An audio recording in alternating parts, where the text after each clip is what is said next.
Oh, vous êtes là. Vous voulez que je vous raconte une histoire?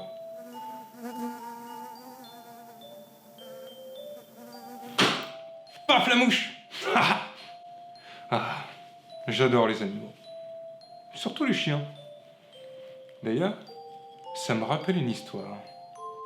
Mais laissez-moi vous raconter.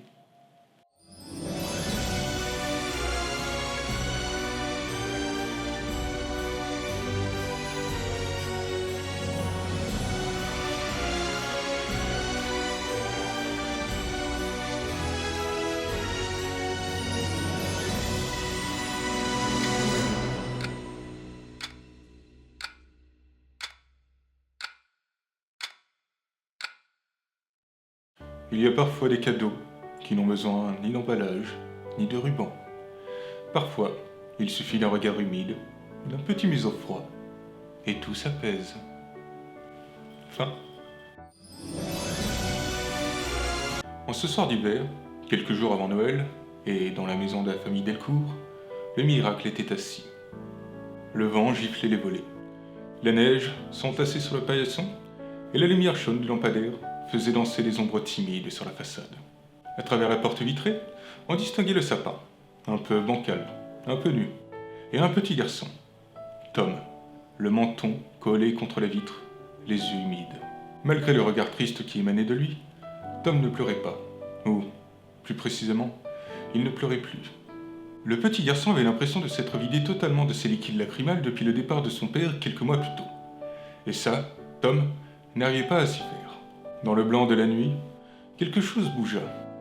Un petit tas de poils tremblotants et recroquevillés. Le petit garçon essaya de se remémorer tous les animaux à poils qu'il connaissait pour reconnaître celui-là, quand un petit bout noir pointa vers le ciel. Une truffe. Et au bout, un chiot. Tom ouvrit la porte sans réfléchir et se jeta dehors. Le froid s'engouffra dans la maison sans se laisser prier. « Papa, maman, venez voir !» criait le jeune homme, oubliant momentanément sa situation familiale. Sa mère, Émilie, accourut, tirant son gilet sur les épaules et pestant contre la neige qui venait tapisser l'entrée. Arrivé au niveau de son fils, celui-ci se retourna recroquevillé et lui présenta ce qu'il avait dans les bras. Le petit chien leva les yeux vers elle, les oreilles basses, grelottant. « Il est perdu !» lança Tom d'un air triste. En regardant l'animal et son fils, la mère comprit les sentiments qu'ils partageaient. La solitude, et peut-être même l'abandon. Elle n'était pas heureuse de faire subir tout ça à son fils. La séparation, les papiers du divorce, la dispute, tout ça pesait si lourd dans leur cœur. Le regard du chien, lui, était léger. En les voyant trembler de froid tous les deux, elle se ressaisit et les invita à se mettre au chaud. Juste pour la nuit, ajouta-t-elle avant de refermer la porte. Dans la cuisine, elle déposa une vieille couverture, une gamelle d'eau et un reste de jambon. Le chiot mangea avec une frénésie presque émouvante. Tom, les yeux brillants, s'accroupit à côté de lui. « Il a faim !» cria le petit garçon.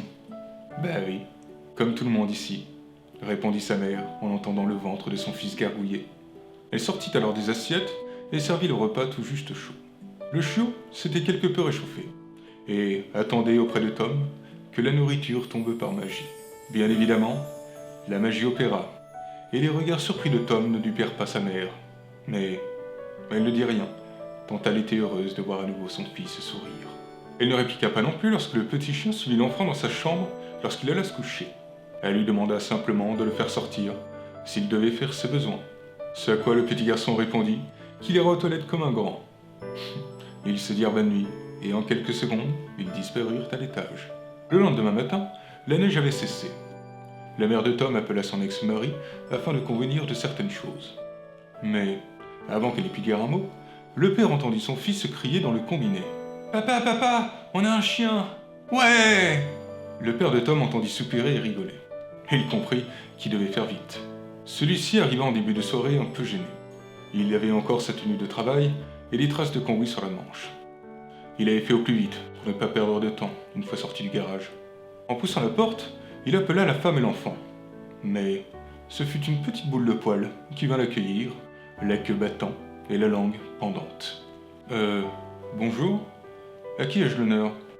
Demanda-t-il un peu perplexe. On sait pas, répondit Tom.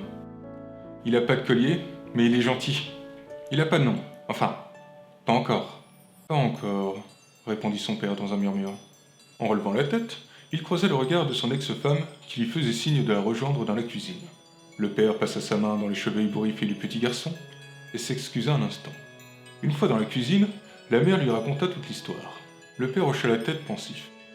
Il n'avait rien vu aux alentours, laissant penser à la perte d'un chien. Et le manque de collier allait rendre les choses difficiles. Heureusement, demain c'était le week-end, mais ils auront le temps de se renseigner. Ils promirent donc de se revoir dès le lendemain. Au moment de partir, le père regarda une nouvelle fois le chien et son fils s'amuser ensemble. Et lui aussi, pour la première fois depuis longtemps, sourit. Le lendemain, ils se rendirent ensemble chez le vétérinaire afin de voir si le chien était pucé. Cela faisait longtemps qu'ils n'avaient pas été tous les trois dans la même voiture. L'ambiance était maladroite, les phrases trop courtes, les silences trop longs. Puis, le chiot éterna sur la vitre. Et tout le monde éclata de rire. Dans la même voiture, le même son, pour la première fois depuis longtemps. Dans la clinique, ils apprirent que le chien n'était pas pucé, mais donc que le propriétaire serait impossible à retrouver, à moins que celui-ci ne se manifeste. Sur l'insistance de Tom, la famille Delcourt fit pucer et vacciner le chiot. Ils achetèrent le nécessaire, des croquettes, une gamelle, un panier. Le petit Tom et le compagnon à quatre pattes étaient ravis. Seuls les deux parents grimaçaient, en découvrant la facture. Les jours passèrent, et le petit chien prit ses marques. Il courait partout, mâchait les pantoufles, dormait au pied du lit. On lui parlait comme à un enfant lorsqu'il faisait des bêtises. Surtout Tom. N'ayant toujours pas trouvé de nom pour l'animal, tous y allaient d'un petit sobriquet. Sa mère l'appelait mon trésor, son père le voyou, et Tom, mon meilleur ami. On aurait su dire à qui il appartenait, mais c'était peut-être ça son rôle. Appartenir à tous. Un après-midi, alors que la neige recommençait à tomber, le père de Tom revint à la maison pour amener un nouveau sac de croquettes, et le petit chien se mit à aboyer en le voyant. Son ex-femme sourit en le voyant, et lui proposa un café. Il accepta. Sur la table, entre deux mugs fumants, le chien dormait, roulé en boule, la tête sur les genoux du paternel. « Tu sais, il t'aime bien, » dit-elle avec un sourire.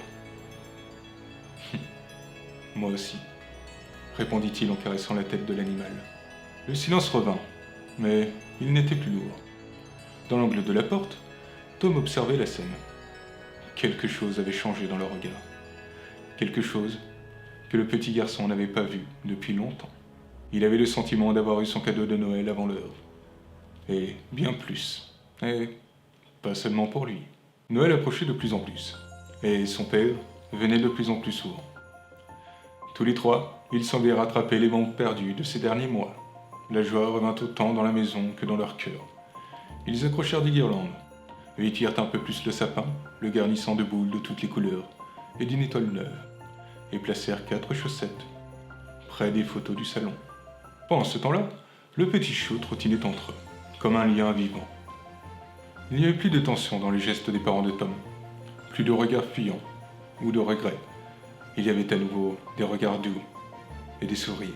Le petit chien aboya, comme pour clamer son heure. Le petit garçon le prit dans ses bras, lui murmurant un « merci ». Et il se promit de lui trouver le meilleur des noms. Le 24 décembre, il neigeait encore. Tom avait préparé un petit cadeau pour chacun. Un dessin de la famille au complet, avec au centre le chiot à un gros sourire au museau.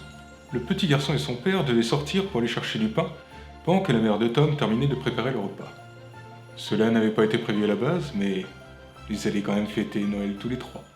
Enfin, tous les 4. Et c'est sa mère qui avait insisté, sous le regard gêné de son père. Le petit garçon était aux anges, et sortit de la maison en sautillant. Le jeune animal le suivit, tout autant excité, et courant dans tous les sens. Le garçon rit de bon cœur en voyant son ami, et lui lança la balle, qui lui avait été achetée quelques jours auparavant, et qu'il avait tout de suite adoptée. Son père sortit de la maison, affublé d'un épais manteau, et appela son fils. Celui-ci commença à le rejoindre quand un crissement strident retentit. Puis s'ensuivit un claquement sec, un jappement et un silence. Tom se retourna et se précipita vers la route, bientôt suivi par son père. Sur la route enneigée, la voiture s'en était déjà allée, et seul restait le petit garçon, accroupi, une petite masse poilue et ensanglantée dans ses bras. Tout en pleurant à chaudes larmes, il secoua le corps de son ami pour lui prier d'ouvrir les yeux. « Réveille-toi, disait-il, on a encore plein de choses à faire. Et je t'ai trouvé un nom, tu m'entends ?» Le père rejoignit son fils et l'enveloppa dans ses bras. Il savait qu'il n'aurait jamais les mots pour le réconforter. Alors, tout simplement, en essayant de retenir un sanglot, le père demanda à son fils. « Et quel nom tu lui as trouvé ?» Alors le petit garçon leva vers lui ses yeux remplis de larmes. « Paf !» sanglota-t-il. « Il s'appelait Paf !» Parfois, il y a des miracles qui se brisent avant d'avoir existé. Mais même les plus courts changent ce qu'ils touchent. La nuit tomba, douce et froide. La mère de Tom le serra contre elle. Pendant ce temps-là, son père creusait un trou dans le jardin. Lorsqu'il eut terminé, il invita son fils à faire une petite pancarte qu'il allait installer. Peu de temps après, tous les trois, main dans la main, autour du trou fraîchement rebouché, rendirent un dernier hommage à celui qui les avait réunis. Ils retournèrent dans la maison et partagèrent Noël comme prévu, car celui qui avait été cassé était celui qui les avait réparés. Et alors que de nouveau, les rires fusèrent dans la maison, dans le jardin, sur une petite pancarte, on pouvait y lire « Ici repose Paf, le chien de Noël ». Cette histoire est à présent terminée. Et n'oubliez pas, chaque Noël laisse une trace, visible pour les yeux, mais éternelle pour le cœur.